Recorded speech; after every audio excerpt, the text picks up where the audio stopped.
Hello students, आज हमारा 9th class SS का जो नेक्स्ट चैप्टर है वर्किंग ऑफ इंस्टीट्यूशंस यानी कि संस्थाओं का कामकाज। इस चैप्टर में हम जो हमारी संसद है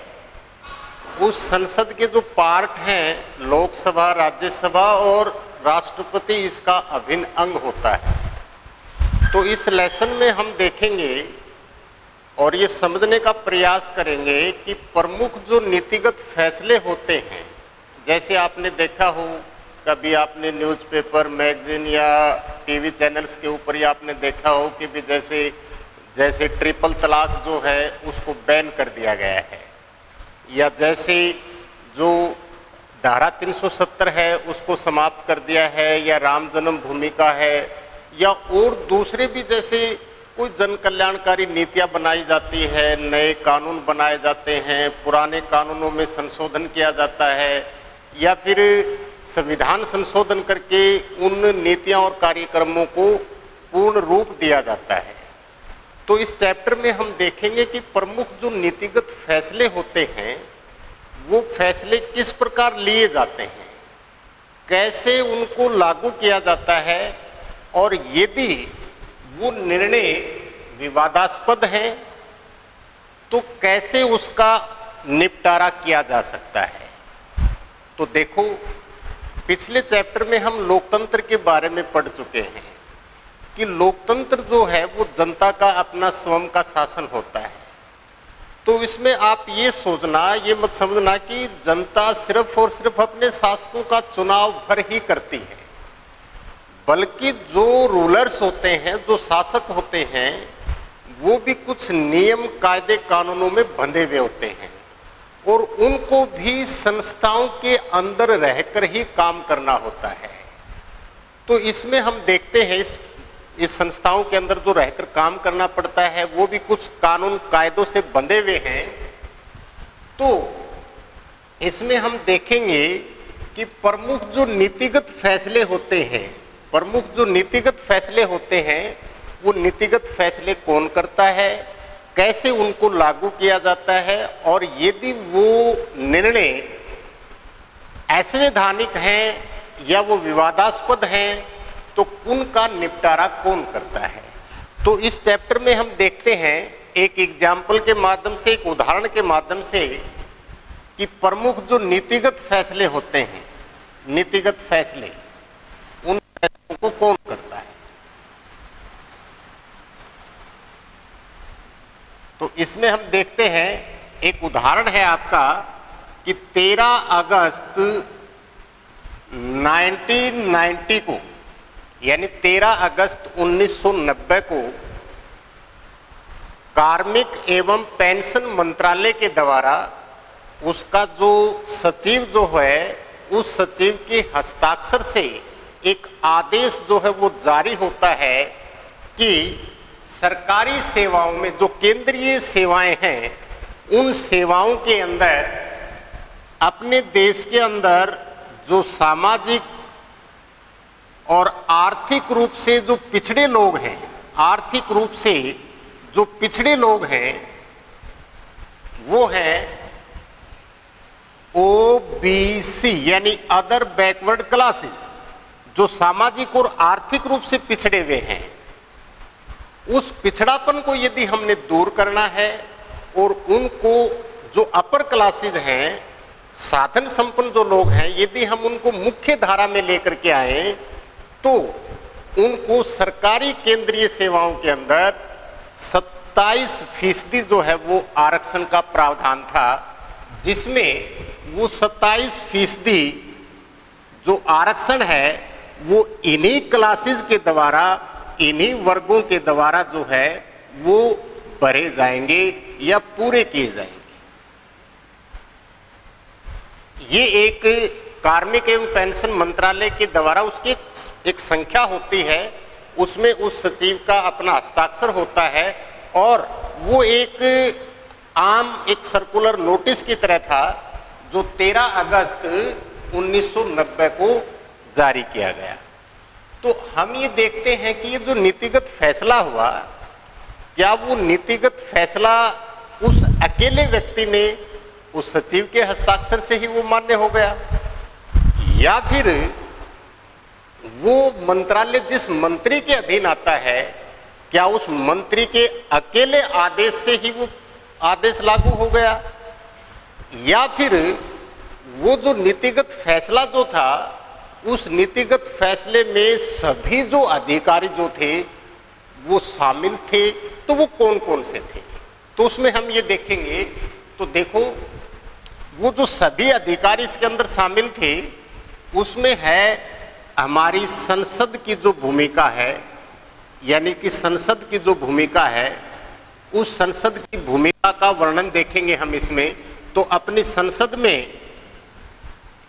जो इसके मुख्य अंग हैं, दो पार्ट हैं, लोकसभा और राज्यसभा, और राष्ट्रपति जो है इसका अभिन्न अंग होता है। राष्ट्रपति जो है वो इसका अभिन्न अंग होता है। देखो राष्ट्रपति जो है वो अपने जो नेशन जो है, अपना राष्ट्र जो है उसका मुखिया होता है। वो जितने भी मंत्री होते हैं उन मंत्रियों को प्रधानमंत्री की सिफारिश पर अपॉइंट करता है, वो खुद प्रधानमंत्री की नियुक्ति करता है, और जो भी प्रस्ताव लोकसभा राज्यसभा यदि वो पारित कर देते हैं तो राष्ट्रपति उस पर अपना हस्ताक्षर कर देता है, तो वो कानून बन जाता है।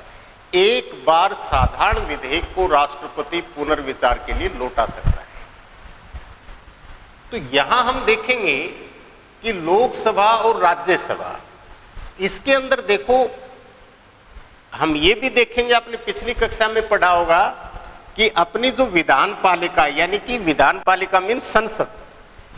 विधान पालिका जो है वो कानून का निर्माण करती है,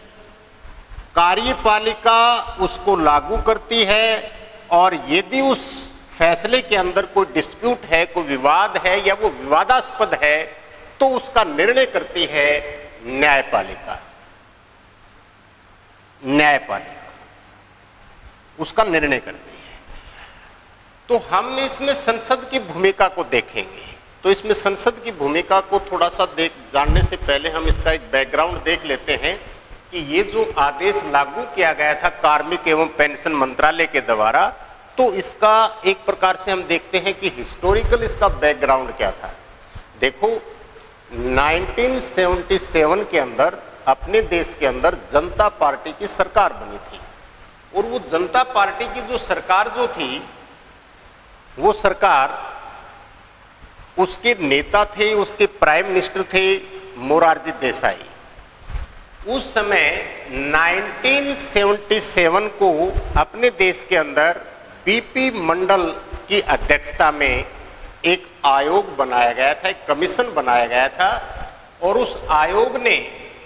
अपनी रिकमेंडेशन जो थी, अपनी सिफारिशें जो थी, 1980 के अंदर जब कांग्रेस पार्टी और उसकी जो प्रधानमंत्री जो थी श्रीमती इंदिरा गांधी, वो सत्ता में फिर वापसी करती है, तो 1980 के अंदर मंडल आयोग ने अपनी सिफारिशें लागू की थी। तो मंडल आयोग में क्या था कि भी जो ये अपने देश के अंदर, आपको पहले से पता है कि अपने देश के अंदर अनुसूचित जाति और जनजाति को आरक्षण का प्रावधान किया गया था, लेकिन अपने देश के अंदर जो सामाजिक और आर्थिक जो पिछड़े हुए लोग थे, उन सामाजिक और आर्थिक पिछड़े हुए लोगों को यदि हमने देश की मुख्य धारा से साथ लाना है, या जो सोसाइटी क्लास एक ऐसा वर्ग है जो वो सामाजिक और आर्थिक रूप से पिछड़ा हुआ और साथ के साथ वो शैक्षणिक रूप से पिछड़ा हुआ है, तो उस पिछड़ापन को यदि हमने दूर करना है और उस देश की मुख्य धारा के साथ लाना है, तो इन जातियों को केंद्रीय सेवाओं में 27% आरक्षण दिया जाए सरकारी नौकरियों में, और वो पद उन्हीं के द्वारा भरे जाएं। तब हम इससे जो मतलब एक प्रकार से हम कह सकते हैं ये जो असमानताएं जो हैं, या जो वर्ग विभाजन जो है, या इसके बीच जो एक प्रकार से जो खाई है, उसको हम दूर कर सकते हैं। लेकिन 1980 के अंदर जो है श्रीमती इंदिरा गांधी ने इस रिकमेंडेशन को, उनकी सिफारिशों को नहीं माना, एक प्रकार से ठंडे बस्ते में डाल दिया। फिर देखो इंदिरा गांधी की हत्या होती है 1984 में। 1985 के अंदर जो 84 के अंदर जो जनरल इलेक्शंस होते हैं उसके अंदर राजीव गांधी फिर प्राइम मिनिस्टर बनते हैं। कोई ध्यान नहीं है इनके ऊपर किसी भी प्रकार का। लेकिन अपने देश के अंदर आपको पता है कि 1989 के अंदर 1989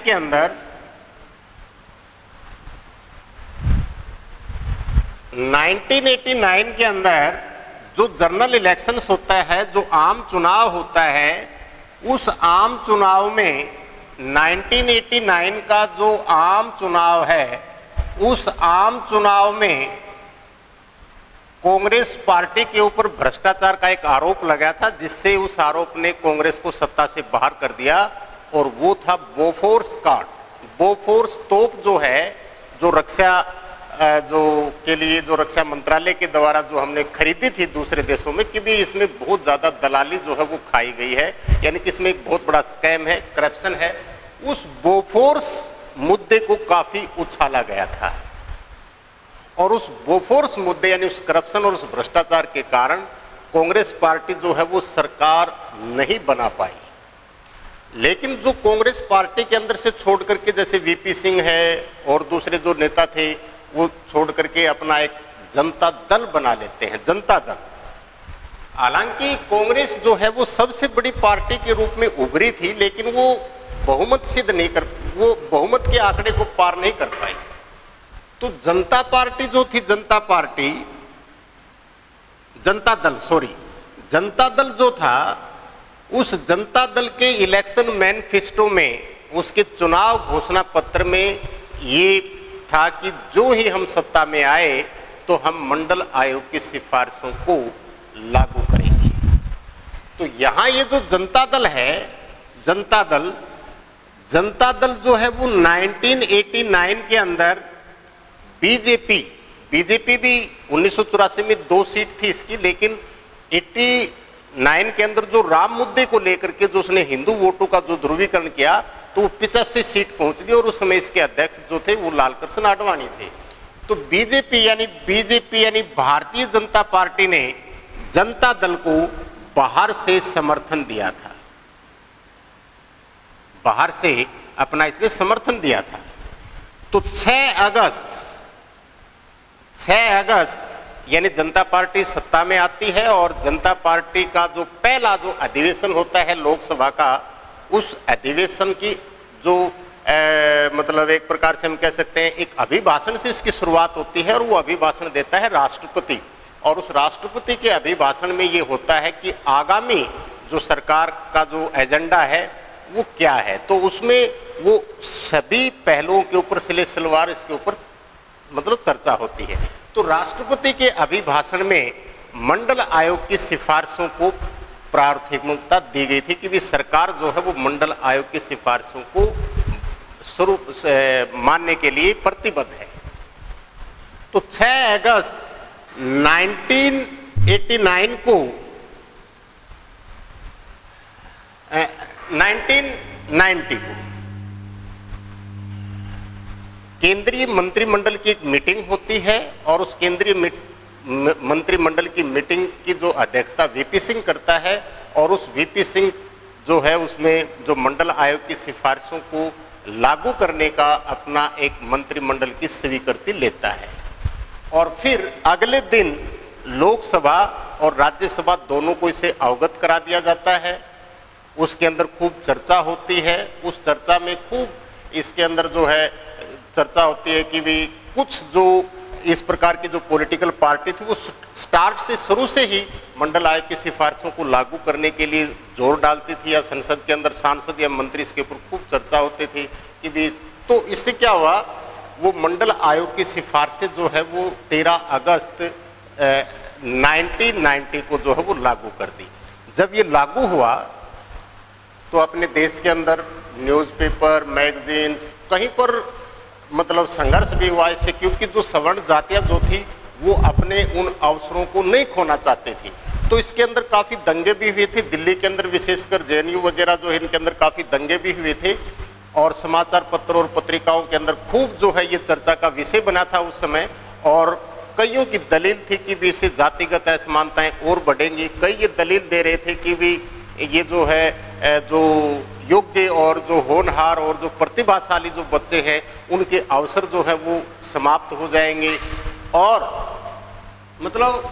इसकी हर प्रकार से क्रिया प्रतिक्रिया खूब इसके ऊपर डिबेट, चर्चा, बहस, मैगजीन, समाचार पत्र और पत्रिकाओं में खूब छाया रहा है ये। और अपने देश के अंदर कुछ ऐसे जातिगत जो है झड़पें भी हुई थी और खून खराबा भी हुआ था, और दिल्ली के अंदर तो बहुत से स्टूडेंट्स ने जो है वो आत्मदाह करने का भी प्रयास किया था और कईयों की जान भी गई थी। काफी इसके अंदर इसका विरोध हुआ था देश के अंदर। अब इस प्रकार जो है हम देख सकते हैं कि भाई केंद्रीय मंत्रिमंडल ने निर्णय लिया, उस केंद्रीय मंत्रिमंडल के निर्णय को संसद से अवगत करा दिया गया। जब संसद इसको पास कर देती है तो राष्ट्रपति इसके ऊपर अपने हस्ताक्षर कर देता है और वो फिर कानून बन जाता है। यहां हम देखते हैं कि वो जो नीतिगत फैसला जो था उसका जो विरोध हुआ, तो इसके खिलाफ जो है सुप्रीम कोर्ट में याचिका डाली गई थी। अब हमने चर्चा की थी ना स्टार्ट में कि जो विवादास्पद जो निर्णय होते हैं उन निर्णयों का निपटारा कौन करता है। तो यहां देखो इंदिरा साहनी व अन्य, क्योंकि बहुत सी पिटीशन इसके अंदर दायर हुई थी, तो इंदिरा साहनी और अन्य बनाम भारत सरकार, ये जो है इंदिरा साहनी के नाम से जो इसका मतलब इसका विरोध हुआ था, तो इंदिरा साहनी व अन्य बनाम भारत सरकार, यानी कि इसको पार्टी बनाया गया और फिर सुप्रीम कोर्ट में 11 जजों की एक पीठ जो है उसने अपना फैसला दिया कि भाई ये जो है वो गैर संवैधानिक नहीं है, हाँ बल्कि उसके अंदर कुछ संशोधन करने के लिए कहा। जैसे वो संशोधन क्या था कि भाई ये जो जातियां हैं और वे लोग जो पहले से ही साधन संपन्न हैं उनको क्रीमी लेयर, एक मतलब जो मलाईदार परत हम कह सकते हैं, या पहले से जो साधन संपन्न हैं उनको इस आरक्षण से वंचित रखा जाए। तो फिर सितंबर